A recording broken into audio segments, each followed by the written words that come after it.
नमस्कार दोस्तों, स्वागत है आपका आपके अपने YouTube channel RBSC online classes में। अपन बात कर रहे थे आपके विज्ञान विषय के तीसरे पाठ यानी अनुवांशिकी के बारे में, जिसमें अपने इस पाठ के दो भाग पहले कर लिए थे। आज अपन इसका तीसरा और अंतिम भाग करेंगे।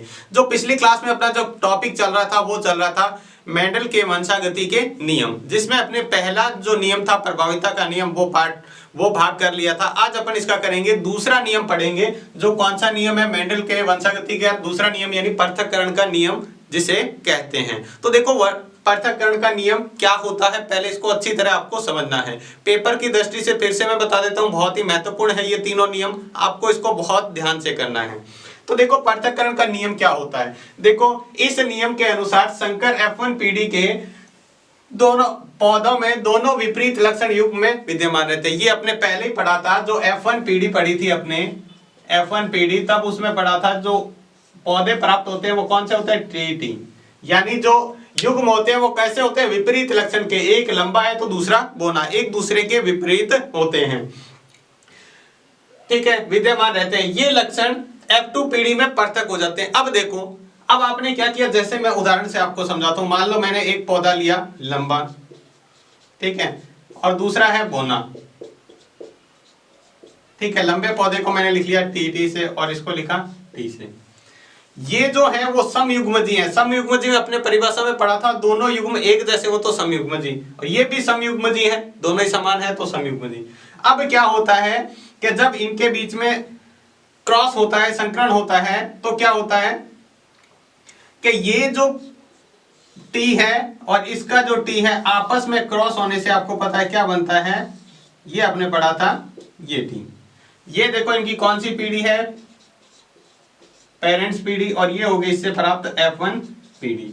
तो यहां पर देखो यही बात लिखी है कि जो F1 पीढ़ी के पौधों में दोनों विपरीत लक्षण के युग्म पाए जाते हैं। इसमें देखो ये जो लक्षण है दोनों विपरीत युग्म में, एक बड़ा टी है तो एक छोटा टी है, दोनों क्या है? विपरीत है एक दूसरे के, ठीक है। इसके बाद में ये कह रहा है कि ये लक्षण F2 पीढ़ी में पृथक हो जाते हैं। अपन बात करें इसके, मान लो F2 पीढ़ी की बात करें तो F2 पीढ़ी में अपन क्या करेंगे? ये अब F2 पीढ़ी लिख रहे हैं यहाँ पे, तो देखो एक तो था टी और ये टी, ये ले लिया नर के रूप में, ठीक है। एक लेंगे मादा, क्योंकि क्रॉस कराने के लिए नर और मादा दोनों की जरूरत पड़ती है, तो अपन क्या लिख दिया? दोनों ही लिख दिया, ठीक है।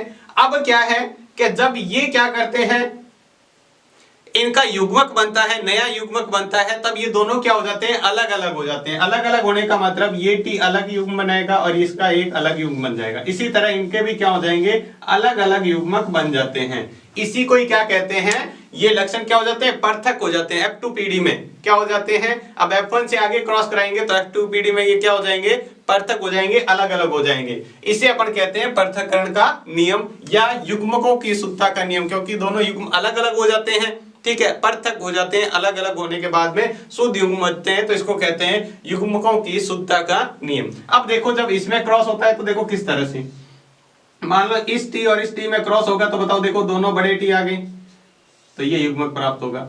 दूसरा देखो, अगर इस टी का इस टी से क्रॉस होता है तो क्या आएगा? एक बड़ा टी हमेशा पहले लिखना है, छोटा टी बाद में लिखना है। तीसरा देखो, अगर मान लो इस टी का इस टी से मान लो युग्मक आपस में दोनों जुड़ते हैं, युग्मक बनता है इसका और इसका, तो क्या रहेगा? ये टी और ये टी। और लास्ट में देखो, अगर इस टी का इस टी के साथ युग्मक बनता है तो क्या आएगा? दोनों ही छोटे टी आएंगे, ठीक है। मतलब दो टी आपस में मिलकर एक युग्मक बनाते हैं, तो ये युग्मक मान लो ये टी और ये टी मिले तो देखो दोनों बड़े टी। अगर ये टी और ये टी मिले तो क्या होगा? एक बड़ा टी एक छोटा टी, और इसमें ये तो देखो पौधे प्राप्त हुए वो शुद्ध लंबे हैं, ठीक है। अब इनकी दो चीजें लिखनी है आपको। ये कौन सी पीढ़ी प्राप्त होगी इनकी? ये है F2 पीढ़ी। ये कौन सी है इनकी? F2 पीढ़ी। अब बात करें, इनके दो चीजें आपको लिखनी होती है। एक तो होता है इसका लक्षण प्रारूप अनुपात, लक्षण प्रारूप का अनुपात, और एक होता है जीन प्रारूप का अनुपात। देखो किस तरह से, अभी आपको बता देते हैं किस तरह से लिखते हैं। ये जब भी आपसे पूछे तो पहले ये बनाना है, फिर इस तरह से ये बना के, और फिर ये इसके अनुपात लिखने हैं। अनुपात देखो लक्षण प्रारूप, लक्षण प्रारूप में आपको क्या है? बाहरी रूप से देखना है। ये पौधा लंबा है, ये भी लंबा है, ये भी लंबा है, तीन तो लंबे हैं, एक बोना है, शुद्ध बोना। देखो आपको मैंने कहा ये तो होता है, मैंने आपको पहले बताया था शुद्ध लंबा, शुद्ध लंबा। अगर ये लिखा हुआ है तो इसका मतलब है सिर्फ लंबा, ठीक है। और दोनों ही टी है, इसका मतलब है शुद्ध बोना, ठीक है। तो आपको इसको भी लंबा मानना है तो दोनों ही लंबे, तो इसका अनुपात क्या हो गया, कितने हो गए, ये भी लंबा, ये भी लंबा, ये भी लंबा, तो 3 अनुपात बोना कितना है 1, तो 3 अनुपात 1 रहेगा इनका रेशियो अनुपात। कौन सा, लक्षण प्रारूप यानी बाहरी रूप से देखने पर। अगर जिन की बात करें तो जिन में आपको बिल्कुल एक जैसा देखना है, ये बड़ा है तो इसके जैसा कोई और नहीं है, तो एक ही है ये, 1 अनुपात। अब देखो एक छोटा टी, एक बड़ा टी, एक बड़ा टी, एक छोटा टी, ये दोनों एक जैसे हैं तो 2, और लास्ट में एक छोटा ये है। तो जीन के आधार पर बात करें, इनके जीनों के आधार पर, तो इनका जो अनुपात है वो बढ़ेगा 1 अनुपात 2 अनुपात 1। तो ये क्या हुआ, F2 पीढ़ी से जो प्राप्त होंगे उनके लक्षण और जीन प्रारूपों के अनुपात। F2 पीढ़ी से कैसे उसके जीन पर ये जो युग्म है वो पृथक हो जाते हैं और उनके बीच संकरण से इस तरह से ये जो संतति F2 पीढ़ी प्राप्त होती है। तो ये आपको समझ में आ गया होगा। इसके बाद देखते हैं अपन इसका भाग है संकर पूर्वज संकरण के बारे में। अपने पहले भी पढ़ा था, संकर पूर्वज संकरण की परिभाषा पढ़ी थी, देख लो फिर से क्या होता है। जब F1 पीढ़ी के पौधे यानी TT यानी संकर लंबे होते हैं, पूरे शुद्ध लंबे नहीं होते हैं, संकर लंबे जिसको कह सकते हैं, अशुद्ध लंबे, ठीक है, का संकरण किसी भी एक जनक के साथ करवाया जाता है या उसके साथ करवाया जाना संकर पूर्वज संकरण कहलाता है। यानी जो जनक पीढ़ी में अपने ये जो TT प्राप्त हुआ था, इसका संकरण अपन दोनों में से जनक यानी प्रभावी और अप्रभावी जिसको कह सकते हैं, या नर और मादा में से किसी भी एक के साथ करवा सकते हैं, ठीक है, तो उसको कहते हैं संकर पूर्वज संकरण, ठीक है। ये 2 प्रकार का होता है, ठीक है। पहला कौन सा है, बाह्य संकरण। बाह्य संकरण क्या होता है, इसको अच्छी तरह समझते हैं, ये आपके पेपर में पूछा हुआ है, इसको ध्यान से देखना है। देखो बाह्य संकरण, इस प्रकार के संकरण में F1 पीढ़ी के पादप यानी TT का संकरण अपने प्रभावी जनक यानी दोनों बड़े T के साथ कराया जाता है। इस संकरण में प्राप्त संतति में सभी पौधे लंबे प्राप्त होते हैं। इसमें 50% शुद्ध और 50% अशुद्ध लंबे होते हैं। देखो इस बात को जो है इसको समझते हैं बाह्य परीक्षण है क्या, बाह्य संकरण है क्या। देखो F1 पीढ़ी अपनी कौन सी थी, F1 पीढ़ी के अंदर एक T और एक T ये था, ठीक है, ये लंबे पौधे प्राप्त हुए थे। और इसके अंदर बात करें अपने प्रभावी जनक, अपन प्रभावी देखो ये जनक मान लिया प्रभावी दोनों के, ठीक है। इसका क्या है, अब जब युग्मक बनेगा तो ये दोनों क्या हो जाएंगे, अलग अलग हो जाएंगे। आपको दूसरा पृथक्करण का नियम यही है कि दोनों क्या हो जाते हैं, युग्मक बनते समय दोनों अलग, ये टी अलग हो जाएगा, ये टी अलग हो जाएगा। ये कब होते हैं, जब युग्मक बनते हैं। इसमें तो एक ही बनेगा, देखो दोनों ही सेम है, एक युग्मक बनेगा, दोनों सेम है तो एक युग्मक। अब क्या होता है, जब इनका कराते हैं क्रॉस, तो क्रॉस कराने से देखो ये अगर इससे क्रॉस करेगा यानी इन दोनों का संकरण करवाएंगे तो दोनों ही क्या होंगे, बड़े टी प्राप्त होंगे। और जब इनका इसके साथ संकरण कराएं तो एक बड़ा टी और एक छोटा टी प्राप्त होता है। यानी होते दोनों ही लंबे हैं, ये शुद्ध लंबा है, ये अशुद्ध लंबा है, ठीक है।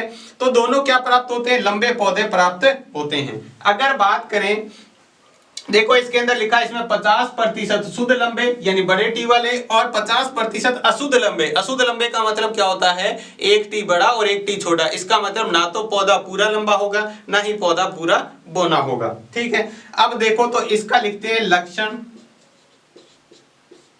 प्रारूप। लक्षण प्रारूप क्या है इसका, तो 100% क्या है, लंबे पौधे हैं। अब इसमें आपको सिर्फ लंबे बताना होता है, मतलब लंबे बताना होता है, चाहे वो शुद्ध लंबा हो चाहे अशुद्ध लंबा हो, 100% क्या है, लंबे। अब इसका जीन प्रारूप देखें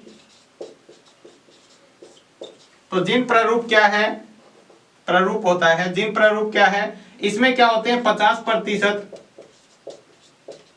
शुद्ध लंबे, ठीक है, और 50% अशुद्ध लंबे।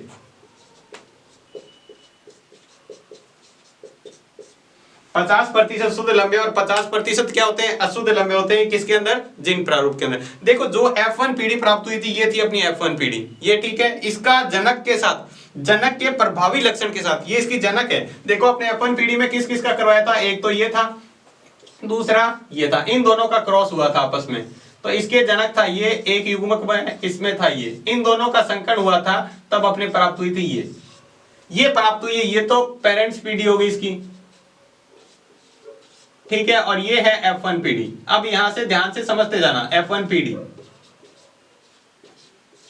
ठीक है, ये F1PD। अब इसका संकरण किससे, वापस इसी प्रकार के पौधे से करवा दिया, इसके पेरेंट्स से, यानी जिससे ये उत्पन्न हुआ था उसी के जनक से जो प्रभावी है, ये प्रभावी है तो इसी के साथ इसका क्रॉस करवाया, तो इसका क्रॉस करवाएंगे तो फिर से ये युग्मक में बदलेगा। ये देखो युग्मक, ये क्या है, युग्मक में बदलते हैं, ये इसका युग्मक हो गया। तो जब इनका क्रॉस होगा तो युग्मक के समय ये पृथक पृथक हो जाएंगे, फिर इनका आपस में अगर के क्रॉस होगा तो ये युग्म बनेंगे, तो एक तो दोनों बड़े टी होंगे, एक बड़ा टी और एक छोटा टी, यानी एक तो शुद्ध लंबा और एक अशुद्ध लंबा प्राप्त होगा। ये कौन सा है, बाह्य संकरण। इसके बाद पृथक्करण का नियम अपन पढ़ लेते हैं, संकर पूर्व संकरण के दूसरा जो प्रकार है, पहला प्रकार पढ़ा बाह्य संकरण, दूसरा है परीक्षण संकरण, जिसकी परिभाषा आपने पहले भी पढ़ी थी, ठीक है, क्या थी, यदि F1PD, यानी F1PD में कौन सा, ये देखो F1PD, इसमें देखो पहले किसके बाद ये प्रभावी था, इसके साथ इसका संकरण करवाया। अब की बार किसके साथ कराएंगे, देखो F1PD का संकरण अप्रभावी जनक यानी छोटे टी के साथ कराया जाता है, तो इसे परीक्षण संकरण कहते हैं। अब की बार इसका किसके साथ, इसका, क्योंकि ये क्या है, अप्रभावी है, ये क्या है, अप्रभावी, इसके साथ संकरण कराएंगे तो कैसे पौधे प्राप्त होंगे वो अपन देख लेते हैं। ये देखो अपन पहले ले लिया, ये तो होगी प्रथम पीढ़ी, ठीक है, और इधर कौन सा है, अप्रभावी। अगर ये युग्मक बनेंगे तो देखो किस तरह से बनेगा, ये हो जाएगा टी और ये टी, और इसका एक ही बनेगा युग्मक ये, क्योंकि दोनों ही एक जैसे हैं। अब इसका संकरण अगर इससे करवा देते हैं तो अपने पास क्या युग्मक प्राप्त होगा, ये, और यदि इसके साथ करवाते हैं तो कौन सा युग्मक प्राप्त होगा, ये युग्मक, यानी ये तो क्या है, अशुद्ध लंबे या सिर्फ लंबे, ये शुद्ध बौने हैं, ठीक है। अगर आप इसका निकालना चाहें लक्षण प्रारूप, लक्षण प्रारूप, लक्षण प्रारूप क्या है, 50% लंबे और 50% ही क्या है, बौने, शुद्ध बौने कह दो या बौने एक ही बात है, ठीक है। इसके बाद जिन प्रारूप लिखे, जिन प्रारूप के अंदर क्या है, 50%। अब देखो लंबे, शुद्ध लंबे और अशुद्ध लंबे कहने की बजाय अपन सम युग्मजी और विषम युग्मजी ले सकते हैं। तो पहला क्या है, विषम युग्मजी। अब ये क्या होता है, आपको पहले बताया था, 50% विषम युग्मजी और 50% ही क्या है, सम युग्मजी। ये कौन से हैं, लंबे, और ये कौन से हैं, बौने, ध्यान रखना। इसको अपन कह सकते थे अशुद्ध लंबे, 50% अशुद्ध लंबे और 50% ही शुद्ध बौने, ये भी कह सकते थे। विषम युग्मजी का मतलब होता है दोनों ही युग्म हैं, उसके अंदर क्या है, जो लक्षण अलग अलग हैं, देखो एक बड़ा टी और एक छोटा टी। वहीं सम युग्मजी में क्या होते हैं, दोनों ही युग्म क्या होते हैं, समान होते हैं। दोस्तों क्या कहते हैं, सम युग्मजी, जब दोनों समान होते हैं तो सम युग्मजी, अलग अलग होते हैं तो विषम युग्मजी। जे अपने परिभाषा के अंदर बात की थी। तो ये था इसका दूसरा प्रकार, कौन सा, परीक्षण संकरण, जिसमें क्या होता है, F1PD का जो संकरण है वो अप्रभावी लक्षण के साथ करवाया जाता है। तो जिसके अंदर क्या है, अपने को 50% लंबे पौधे और 50% बौने पौधे प्राप्त होते हैं। देखो पहले अपने प्रभावी के साथ करवाया था जो था बाह्य संकरण, अब इसके साथ किसके साथ करवाया, अप्रभावी के साथ, तो ये कहलाता है परीक्षण संकरण कहलाता है। तो उम्मीद है आपको ये पृथक्करण का पूरा नियम अच्छे से समझ में आ गया होगा। ये था आपका पृथक्करण का पूरा नियम, जिसके अंदर आपने पढ़ा था पहले पृथक्करण का नियम क्या है, उसके बाद में अपन बात की संकर पूर्व संकरण क्या है और उसके दोनों प्रकार यानी बाह्य संकरण और परीक्षण संकरण के बारे में। इसके बाद देखते हैं इसका तीसरा और अंतिम नियम। देखो कौन सा नियम था तीसरा, स्वतंत्र अपवयन का नियम। स्वतंत्र अपवयन का नियम, पहली बात तो मेरी ध्यान से सुने, यहाँ पे जो पहले वाले अपने दोनों नियम पढ़े थे, पृथक्करण का नियम और उससे पहले पढ़ा था प्रभाविता का नियम, दोनों ही एक संकर संकरण पर आधारित थे। एक संकर संकरण, उसमें मतलब अपन क्या कर रहे थे, सिर्फ एक ही लक्षण को ध्यान में रख रहे थे, एक लक्षण को ध्यान में रखते हैं जिसको क्या कहते हैं, एक संकर संकरण। एक संकर संकरण, देखो यहां पर ये बात आप अच्छी तरह ध्यान रखना, यहाँ पे 1 पर नंबर का प्रश्न बन सकता है, आपसे पूछा जा सकता है प्रभाविता का नियम कौन से संकर संकरण पर आधारित है, तो एक संकर। आपसे पूछे पृथक्करण का नियम तो भी एक संकर पर, ये द्विसंकरण पर आधारित है। अब आपको यहां से पीछे वाली बातें क्लियर होगी।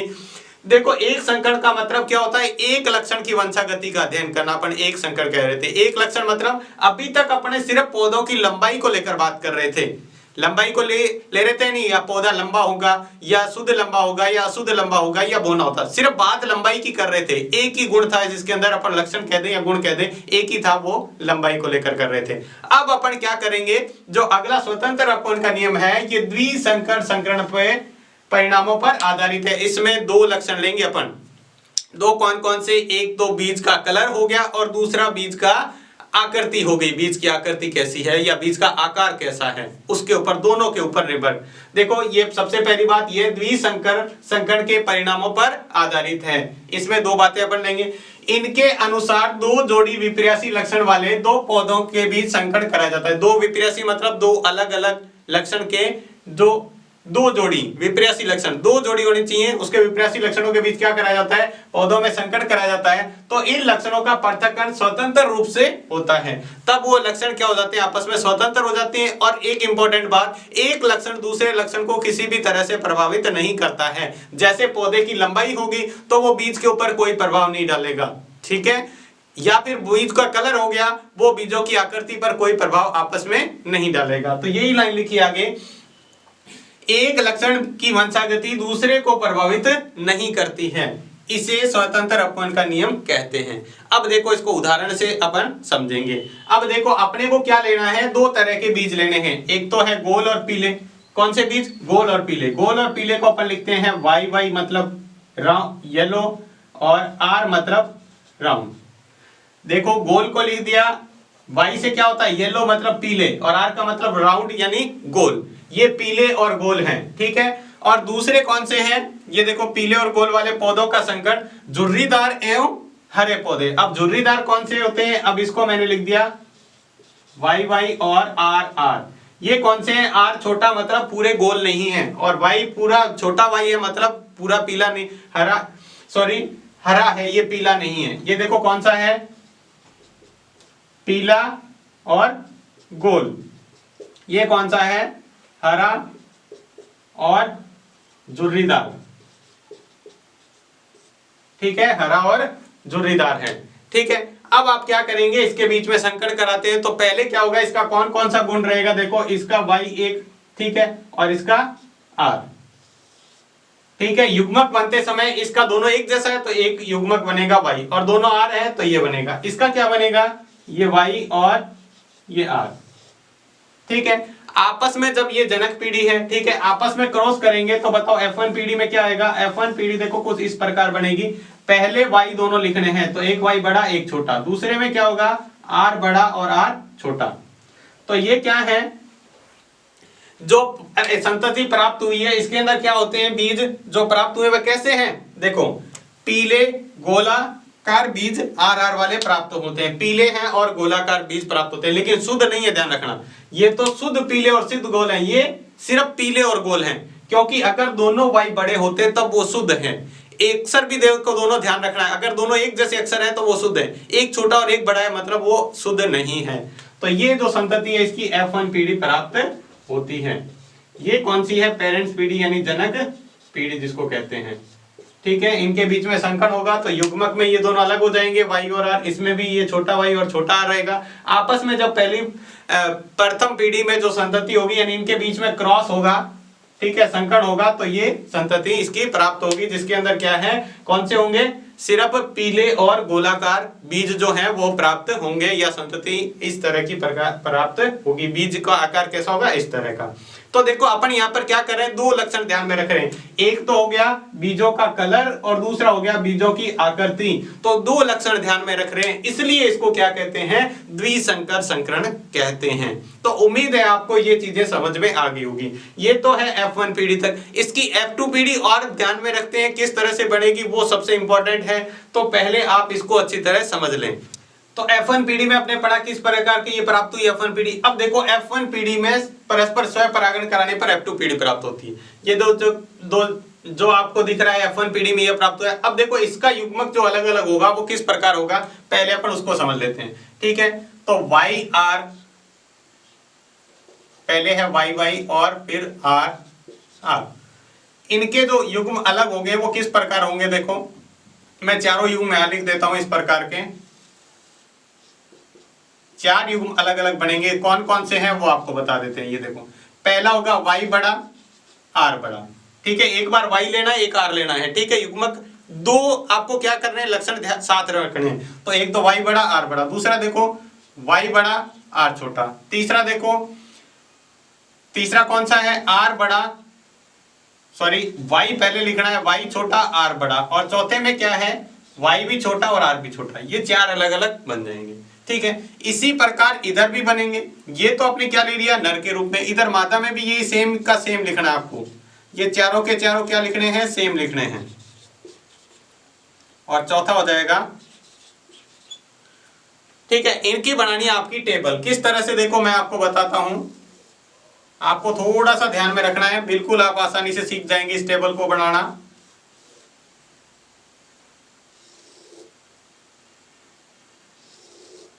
आप बिल्कुल ध्यान से देखते रहे, बिल्कुल आसानी से आप सीख पाएंगे इस टेबल को। जैसे मैं बना रहा हूं आपको अब वैसे बनाना है। अब देखो मान लो ये एक तरफ नर है, इधर मान लो नर है, और नीचे की तरफ क्या है, ये मादा है, ठीक है। एक तरफ नर है, एक तरफ मादा है। देखो आपको क्या करना है, सिंपल बीजगणित वाली गुणा होती है वही करनी है। देखो कैसे, y बड़ा, पहले y लिखना है। y देखो ये भी बड़ा ये भी बड़ा, तो दोनों y बड़े हैं, लिख दिया। r भी दोनों क्या है, बड़े हैं, तो दोनों r बड़े लिख दिए। अब इसको इससे करते हैं, तो y तो दोनों बड़े हैं, y बड़े लिख दिए दोनों। r पहले बड़ा लिखना है, फिर छोटा लिखना है। अगर अक्सर पहले बड़ा है तो पहले बड़े वाला, देखो एक r बड़ा एक r छोटा लिख दिया। अब देखो यहाँ पर एक y बड़ा है, एक y छोटा है। देखो एक y बड़ा, ये छोटा, r दोनों बड़े हैं, तो ये लिख दिया r बड़े, ठीक है। उसके बाद देखो यहाँ पर एक y बड़ा एक y छोटा, r एक बड़ा r एक छोटा, ठीक है। ये अपनी टेबल पहली वाली कंप्लीट होगी। इसी तरह दूसरे चलाना है। देखो y बड़ा, ये भी y बड़ा, यहाँ r छोटा है, यहाँ r बड़ा है, तो पहले बड़े वाला r फिर छोटे वाला r। अब इसको इससे गुणा करेंगे तो y तो दोनों बड़े हैं, r दोनों छोटे हैं, ये लिख दिया r छोटे। इसको इससे गुणा करें तो एक y बड़ा, ये तो बड़ा y है, ये छोटा है y, ये, और r ये बड़ा पहले लिखेंगे, आपको मैंने कहा छोटा बाद में लिखेंगे। और फिर इसको इससे गुणा करेंगे तो y बड़ा एक y छोटा है, ये r दोनों ही छोटे हैं यहाँ पे। ये दूसरी वाली टेबल कंप्लीट होगी। अब तीसरी वाली की बात करें तो यहाँ पर देखो एक y बड़ा है, ये तो y बड़ा है, ये y छोटा है, r दोनों क्या हैं, बड़े हैं। उसके बाद देखो इसमें तो y एक ये बड़ा है, तो ये लिख दिया, एक छोटे वाला लिख दिया। r ये बड़ा है, ये छोटा है। इसमें देखो एक y बड़ा एक y छोटा। अब आप समझ गए, सीधा सीधा इसके जैसे लिख दो, ठीक है। इसको इससे गुणा करेंगे, यानी इसका इसका क्रॉस करेंगे। गुणा का मतलब यहाँ पे क्रॉस है, दोनों ही y छोटे हैं, देखो तो दोनों y छोटे लिख देंगे। r ये बड़ा है और एक r छोटा है, ठीक है। उसके बाद लास्ट में देखते हैं। अब आपको टेबल अच्छे से समझ में आ गई। ये y बड़ा ये y छोटा, r ऊपर बड़ा ये छोटा। इसके बाद इसको इससे करेंगे तो y बड़ा y छोटा, r दोनों ही छोटे हैं, तो r दोनों छोटे।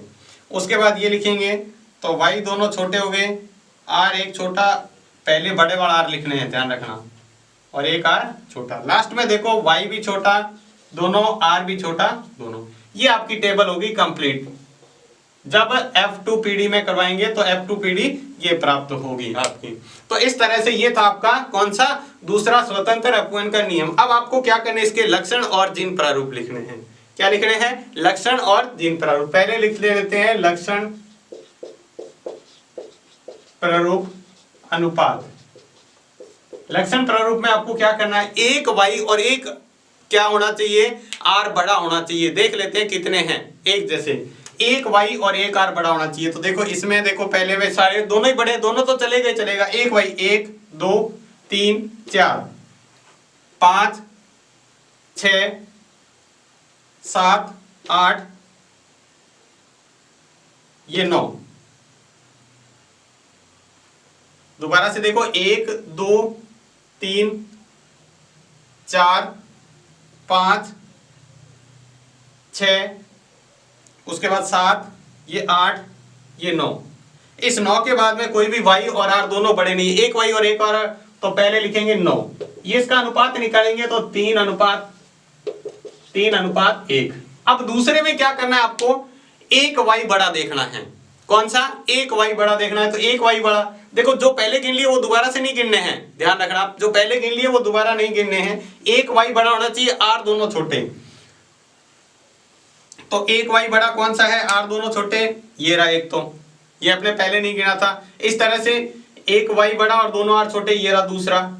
एक वाई बड़ा और आर दोनों छोटे कौन से हैं, ये रहा तीसरा। तो 3 अनुपात आ गए। ऐसे ही अब क्या करना है आपको, एक आर बड़ा देखना है, वाई दोनों छोटे होने चाहिए, आर एक बड़ा होना चाहिए। पहले लिया वो नहीं लेंगे तो ये अनुपात आ जाएगा 3। यानी ये किसका अनुपात है, मैं नीचे लिख देता हूं आर आर का। ये किसका है, वाई, ठीक है। एक वाई बड़ा हो चाहे छोटा हो, एक वाई बड़ा होना चाहिए। ये देखो, एक वाई बड़ा होना चाहिए, एक आर बड़ा होना चाहिए। एक वाई बड़ा होना चाहिए, आर दोनों छोटे होने चाहिए। इसमें वाई छोटा होना चाहिए, आर बड़ा होना चाहिए, और इसमें दोनों ही छोटे होने चाहिए, ध्यान रखना। तो दोनों ही छोटे किसमें है, सिर्फ एक में ही है। तो ये इसका अनुपात हो गया। आपको इसका जीन प्रारूप भी याद रखना है।